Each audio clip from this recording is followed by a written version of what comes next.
Yo, so we're giving a TRX update. Got 25,000 miles on this thing now. And apologize for anybody that's subscribed. I haven't posted any videos lately, but gonna do some drop-in air filter upgrade real quick. First of many mods I'll probably do to this truck, but just wanted something real quick. I knew the filters are probably getting dirty, so figured I'd pop them in. Couple updates for you. One thing that's interesting is these vents are actually active. You see on a lot of vehicles nowadays, they're not active. They're just, you know, kind of fake out vents, but they do go through the fender and provide some extra cooling. And these are active as well. Truck's been really, really good. 25,000 miles. Brakes still feel solid. A couple things to report. They've done some updates to Uconnect. Seems to be working good still. There's a couple flukes to it that I don't like. One of them is resetting to drive mode, you know, the default one. You know, when you want to start the truck in the mode you like, every time you start it, it goes back to you know, to the default one that they want. So it'd be nice if they could do a software update and make it so that it would keep the mode that you shut the truck off with.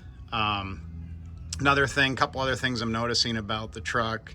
I do have a 1 to 2 downshift, kind of a clunk thing, little driveline lash feeling.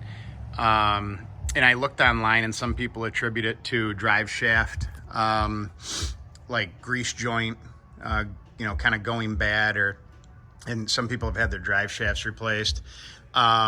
Could be that.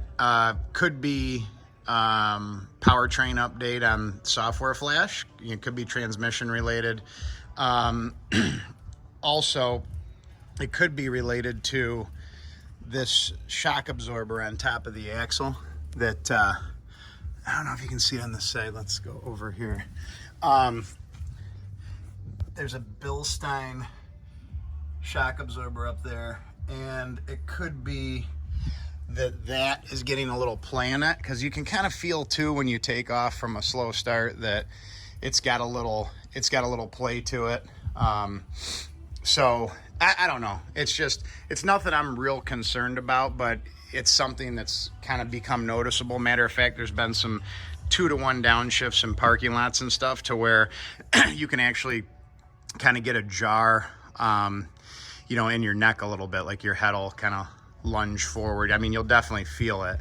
And I've tried different drive modes to see if that corrects it, and it really doesn't. It seems to do it in all the modes. So when we bring it in to the dealership next, I'll probably have them take a peek at that.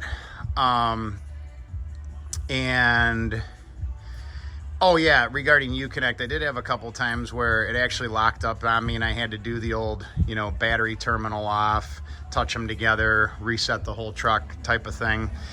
Which, by the way, with Uconnect is kind of nice because you don't lose all your stuff.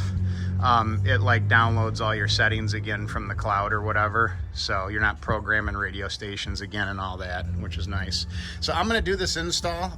The cover to the air box is right here. It's just a simple lift off. You know, it's got the rubber insulators that kind of hold it on there.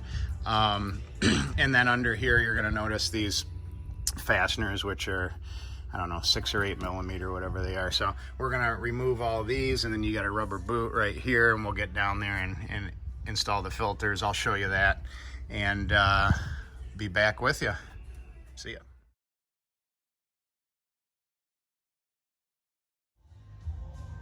All right, so continuing the install here, got the stock filters out, and at first glance look pretty clean, but take a look at the underside and you'll see that 20,000 mile, you know, dirtiness, bugs, fuzzy things. So there's even a bee right there. Check that out. Ooh, he bit the dust. Poor guy. So anyway, yeah, dirty. I mean, not horrible, but you know, you do have a shop vac sitting under these filters that's constantly pulling air in, which interesting, you know, because you have this this connector here that connects to the hood scoop, and you're kind of wondering, man, I'm driving down the road in a rainstorm, where's all that water going? Well, there's a huge drain right here on the airbox, which, you know, there it is. And so the water, you know, comes in, hopefully goes down that drain before it goes to the intake. The intake's being drawn in the lid of the airbox. So the air comes in here, drops down below, comes into the box, hopefully captures any water and some dust. You'll notice some venturis in here to kind of direct the air and hopefully separate the water and dust and whatnot. And then it gets drawn in through the lid, and of course then into the intake throttle body and into the supercharger. So when you take the cover off, you see the little T-Rex eating the Raptor here. Little, I don't know, people call these Easter eggs or something, but anyway, it's just kind of a funny little thing. And then on top of the blower, you can see the SRT deal there. And yeah, it's like the integrated, you know, root screw blower setup here, sitting on top of the lifter valley and on top of the manifold. So we're gonna throw these in. They're the AFE filters. I wound up going with the Pro 5R oiled, and probably require a little more maintenance than the stock ones, but also a little more performance. So I just popped these 8mm screws out of here, wiped out the filter box with a rag, get the dust and dirt out of there. We'll pop these in, tighten it up, put it back together, and then we'll see what happens.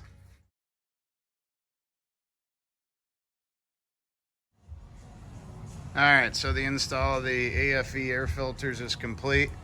And just to recap, you know, I work in the auto industry. I know what kind of engineering and validation goes into some of these components, especially intake air setups. Is this one the most efficient that's on the market? No, it's not. But does it protect the engine the best? Yes, it does.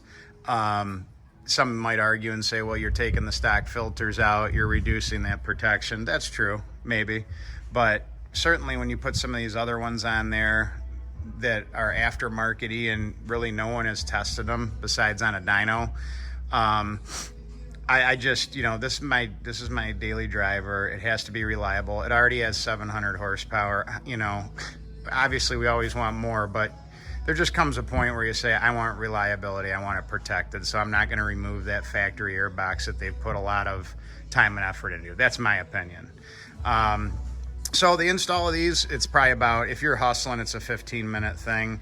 And, you know, if you're older like me and you're going to be hopping up on these tires to get in there and get to those back fasteners on the airbox, and you know, it reminds you of being back in high school and working on like a lifted Jeep or a lifted truck, you know, because you gotta jump up in there. So again, recap of the truck: 25,000 miles. I've done rotates and balances. I've done oil changes. That's about it. It's been a phenomenal truck, probably the best one I've ever owned, and I've owned a lot of pickup trucks. Very, very happy with it. I mentioned the issue that I do feel there's some kind of driveline lash issue, and I don't know if it's a transmission calibration in like a 2-to-1 downshift thing going on, or if it's a you know, suspension related rear axle moving, drive shaft lash, you know, something going on there. I don't know. We're gonna figure it out. But either way, it's nothing detrimental. It's just something that I noticed. It seems to be popping up, kind of a little bit bugs you a little, especially if you catch it right on the 2-to-1, and it kind of jerks you in the truck, and it's mostly at low speed, like in traffic or in a parking lot. And I've experienced similar things on other vehicles before, General Motors, transmissions, the same type of thing. So it's not uncommon. Also, sometimes on a cold startup, the truck will lunge forward a little bit. A lot of people are aware of this issue. And again, you know, kind of design intent is what they're saying.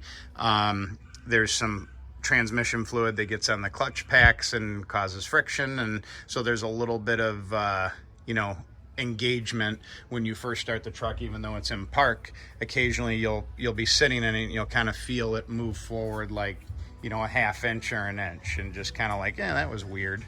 But other than that, it's been a solid, you know, truck. It's got the typical things that you're used to with today's vehicles. I mentioned the electronics and the U-Connect, and you know, I did have to do a hard reset of it once with taking the battery off because everything kind of locked up.